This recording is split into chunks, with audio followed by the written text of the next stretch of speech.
Alors, le netlinking, très simplement, c'est une stratégie dans l'objectif d'acquérir des liens externes, donc des liens depuis d'autres sites, pour augmenter la confiance auprès de Google sur les contenus qu'on peut lui proposer. Alors, attends, j'ai un truc à te présenter, ou plutôt un sponsor. Aujourd'hui, le sponsor, c'est Rocket Link.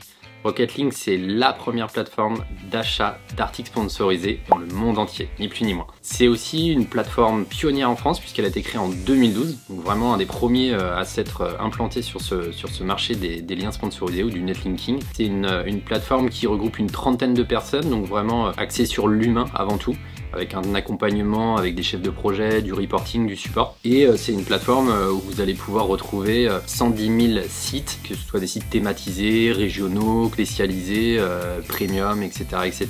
Donc vraiment un gros catalogue pour pouvoir acheter des liens. Et c'est une entreprise qui est très axée tech pour le coup, avec pas mal d'outils qu'ils ont mis en place, Rocket Link AI, Rocket Link, le plugin Rocket Link plutôt, Rocket Link Benchmark, tout un tas d'outils et de services qu'ils ont mis en place pour leurs clients pour à la fois trouver les bons spots, savoir si c'est des spots qui sont faits pour vous, et surtout vous faciliter la recherche dans un catalogue où il y a plus de 110 000 spots au total, que ce soit en français ou dans des langues étrangères. Donc voilà, c'est vraiment un assistant pour vos campagnes de netlinking. Je vous invite à découvrir leur service et la plateforme, et moi je vous dis à très vite pour la suite de la vidéo avec notre expert. Allez, à tout de suite. Alors le netlinking est important parce qu'il permet en fait d'apporter de la confiance auprès de Google sur des contenus ou des produits qu'on peut proposer en référencement naturel.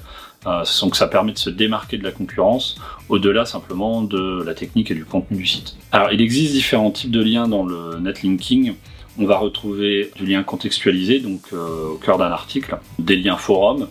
Donc on va être cité dans un sujet sur un forum pour recommander une information, sur des annuaires.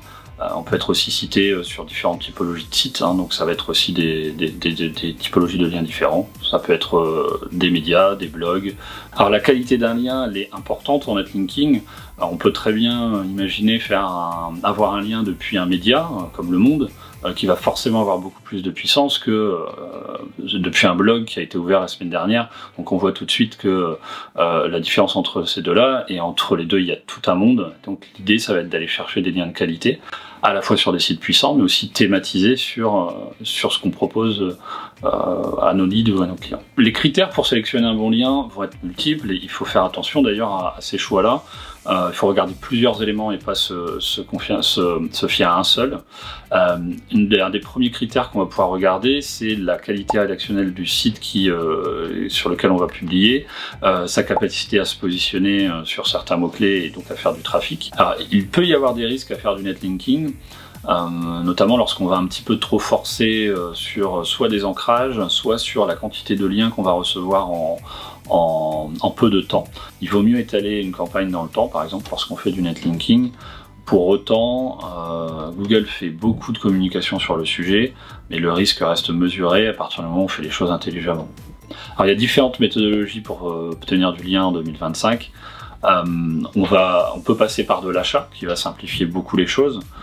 Donc ça peut être sur des plateformes ou en direct avec des éditeurs, mais on peut aussi avoir des stratégies un petit peu plus fines où on va faire ce qu'on appelle par exemple du link baiting, qui va être de faire en sorte d'avoir un contenu qui soit très intéressant et qui soit partagé. C'est d'ailleurs ce que Google recommande. La problématique de ça, c'est que c'est pas toujours évident et c'est pas toujours le cas. Il n'y a pas toujours des liens qui sont réalisés, même s'ils peuvent être partagés. Voilà. Donc il y a différentes façons d'aborder les choses. L'important est d'avoir un contenu qui soit le plus qualitatif possible pour qu'effectivement il soit partageable. Et puis après il y a du contact en direct, il y a du partenariat, il faut contacter ses fournisseurs, il faut regarder tout ce qui se passe autour de nous. On peut même envisager d'aller voir la mairie proche de nous pour qu'elle nous cite, ça c'est aussi une façon d'obtenir du lien. Donc voilà, il faut penser aussi au monde réel pour obtenir des liens. Alors il existe différents outils pour analyser et suivre son netlinking. Je pense notamment à Majestic qui permet de voir un petit peu le profil de lien qu'on a, la qualité des liens qu'on a. Ahref est aussi intéressant, il va utiliser d'autres métriques qui sont toujours propriétaires. Il va être parfois un peu plus frais que ne peut l'être Majestic, donc c'est bien d'avoir voire les deux outils. Et puis après il y a les outils de monitoring qui sont importants. On peut citer Oseox qui va nous permettre de monitorer dans le temps les liens qu'on a reçus, voir s'ils sont toujours présents, s'ils n'ont pas été supprimés. Alors à la fois lorsqu'on fait de l'achat, mais aussi simplement pour vérifier que son profil est toujours puissant, qu'il n'y a pas de perte de gros liens, etc. Voilà, ça c'est 2 outils intéressants. Une stratégie de netlinking réussie parmi d'autres, hein, mais une qu'on pourrait citer qui fonctionne très bien, lorsqu'on est sur un projet un peu naissant, ça va être de commencer à populariser la page d'accueil pour laisser naturellement les articles un peu plus profonds venir à se positionner. Et puis ensuite, quand on voit que ces positions commencent à s'améliorer, on va venir faire du chirurgical sur des pages spécifiques. Et puis aussi, il faut penser à populariser des pages qui ne sont pas de valeur de conversion, qui sont informationnelles. Pourquoi? Simplement parce que ça va rendre le profil de lien plus naturel. Alors l'impact du netlinking est très important, encore aujourd'hui, même si on entend parfois le contraire. La popularité d'un site fait son positionnement aujourd'hui.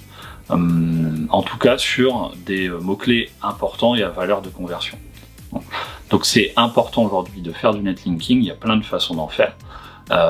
On peut parler de l'achat, mais simplement de faire en sorte de communiquer pour obtenir des liens est indispensable et doit faire partie d'une stratégie lorsqu'on a un site web.